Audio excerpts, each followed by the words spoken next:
Perhatian, PDKT online akan dimulai beberapa saat lagi. Mari siapkan hati kita untuk memuji dan menyembah Tuhan.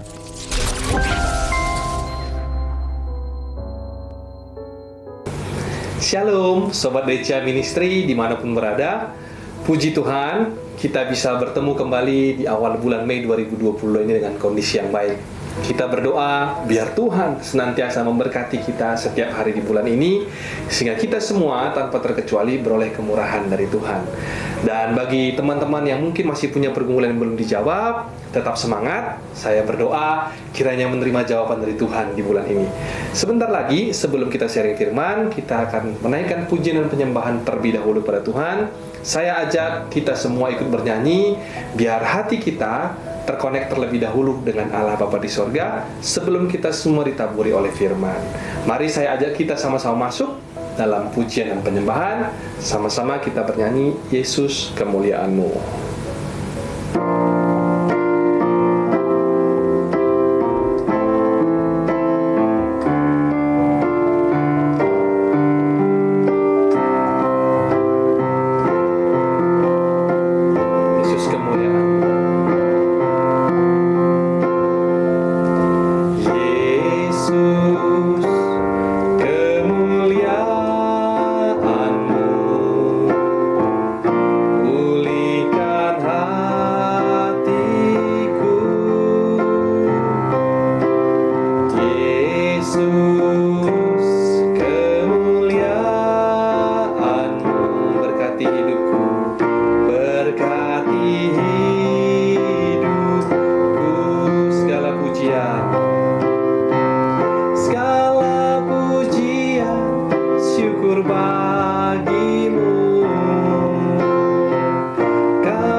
kita berdoa.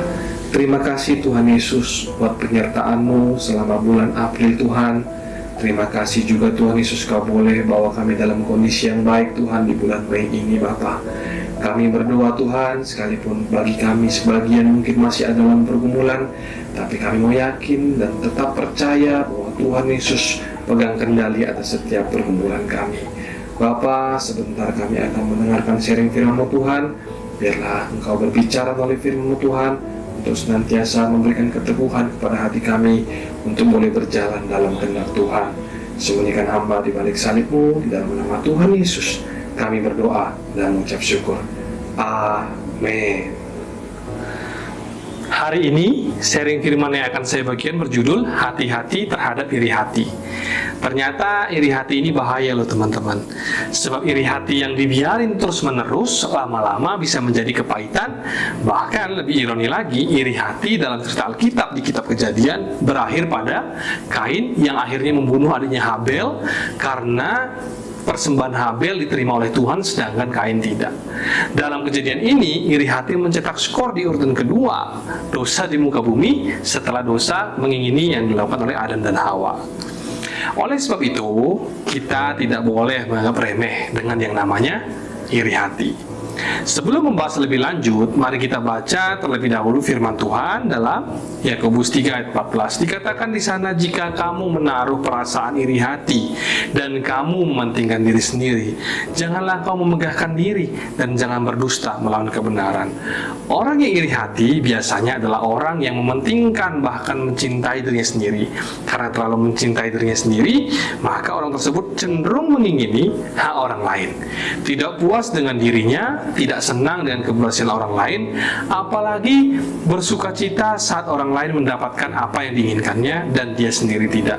Seperti marah saat teman kantor dipromosi duluan, atau marah saat tetangga kita punya mobil baru, atau bisa juga marah pada saat orang lain mendapatkan pujian tertentu sedangkan dia tidak. Itu adalah beberapa ciri dari orang yang iri hati. Sampai-sampai akhirnya muncullah suatu peribahasa yang sering kita dengar, the grass is always greener in the other side. Kalau rumput tetangga selalu lebih hijau daripada rumput sendiri. Padahal kita tidak pernah mau tahu sudah berapa banyak tagihan air yang mereka bayar untuk membuat rumput mereka jauh lebih hijau. Mungkin saja kalau kita cek bisa-bisa bil tagihan air mereka 2-3 kali lipat lebih mahal dari bil air kita. Intinya, kalaupun hari ini kita belum bisa bersuka kalau orang lain diberkati, minimal marilah kita belajar untuk tidak iri hati, karena kita juga tidak pernah tahu harga yang mereka bayar untuk menerima semua itu. Orang yang iri hati akan sulit untuk diberkati, sebab nanti ketika diberkati dia bisa menjadi sombong, dan tentunya Tuhan tidak mau hal yang seperti ini. Sebaliknya, bagi orang yang punya Kristus tentunya tidak mau tertipu dengan harta-harta yang dimiliki orang lain yang sering diposting di sosial media. Orang-orang dalam Kristus adalah orang-orang yang bisa bersyukur dengan hati yang bersyukur ini. Apapun yang mereka miliki saat ini, baik itu sedikit maupun banyak, tiba-tiba nanti dalam waktunya Tuhan semua pasti akan ditambahkan. Sebenarnya tahu nggak sih teman-teman apa akar dari iri hati? Akar dari hati menurut saya adalah suatu angan-angan yang tidak teruji. Maksudnya begini, orang yang iri hati selalu berpikir andaikan atau apabila aku mempunyai sesuatu, maka aku pasti akan bahagia. Mereka ini biasanya selalu penasaran, padahal mereka seringkali lupa dan tidak pernah kepikiran bahwa ketika mereka diizinkan punya sesuatu yang mereka inginkan tersebut, mereka juga belum tentu mampu mempertahankannya.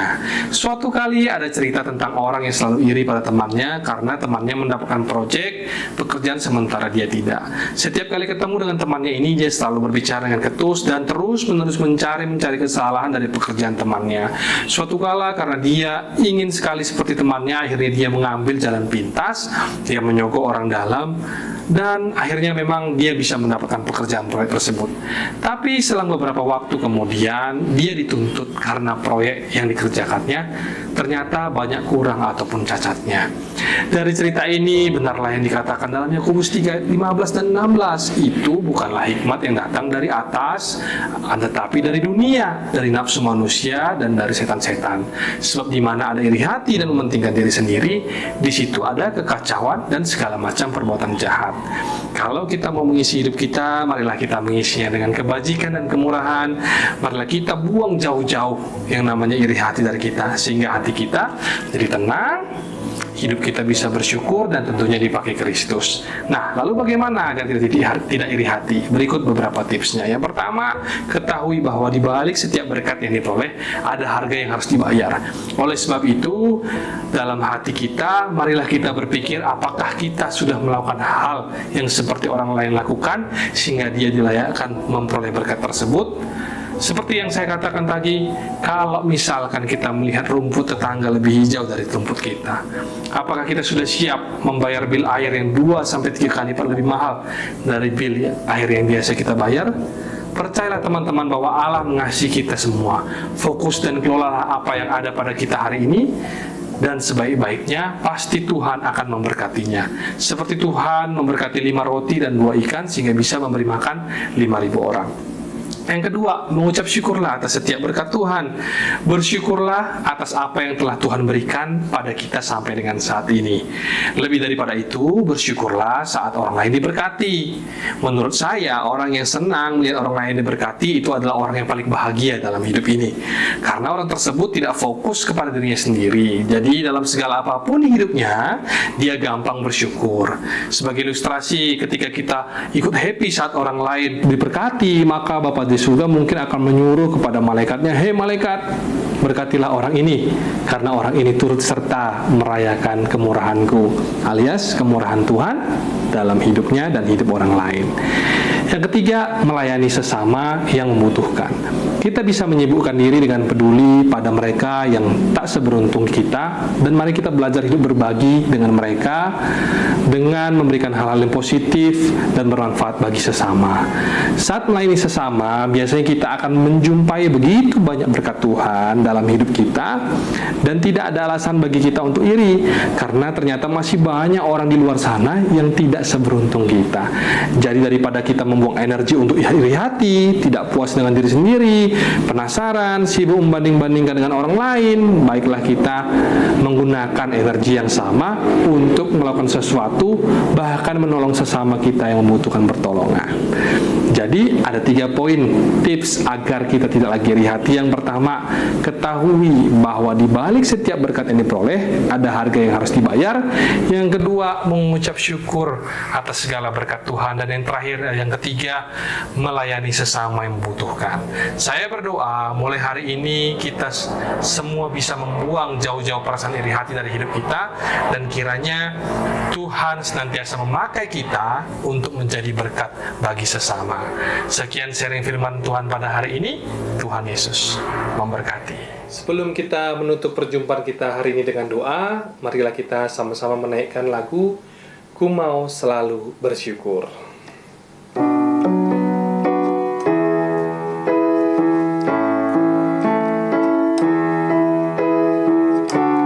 Dengan apa ku membalas kasih-Mu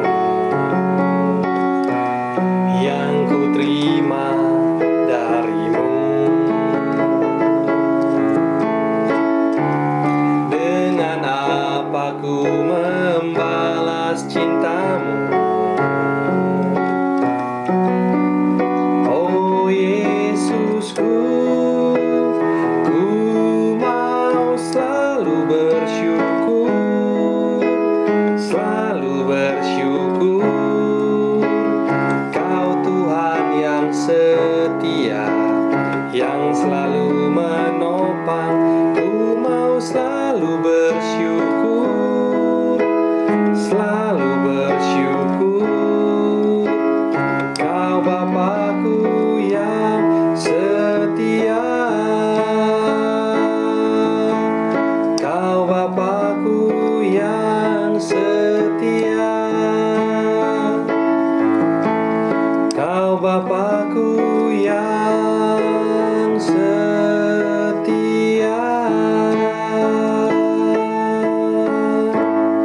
Mari kita bersatu dalam doa. Terima kasih ya Tuhan buat berkat firman-Mu hari ini. Ajar kami untuk senantiasa bersyukur Tuhan akan apa yang boleh kami miliki. Kami menyadari semua itu adalah berkat yang daripada-Mu ya Tuhan. Bapa kami berdoa, biarlah Engkau senantiasa juga Tuhan boleh memberikan kami Tuhan hati yang lepas daripada perasaan iri hati Tuhan, dan hati yang boleh bersuka ketika orang lain di sekitar kami diberkati. Karena kami yakin dan percaya saat itu berkat dan rahmat-Mu akan turun kepada kami untuk memberkati kami apapun yang menjadi pergumulan kami. Bapa dalam surga, pada malam hari juga kami berdoa Tuhan untuk setiap saudara-saudara kami yang hari ini dalam kondisi yang sakit Tuhan, maupun memiliki pergumulan dalam pekerjaan maupun usaha mereka.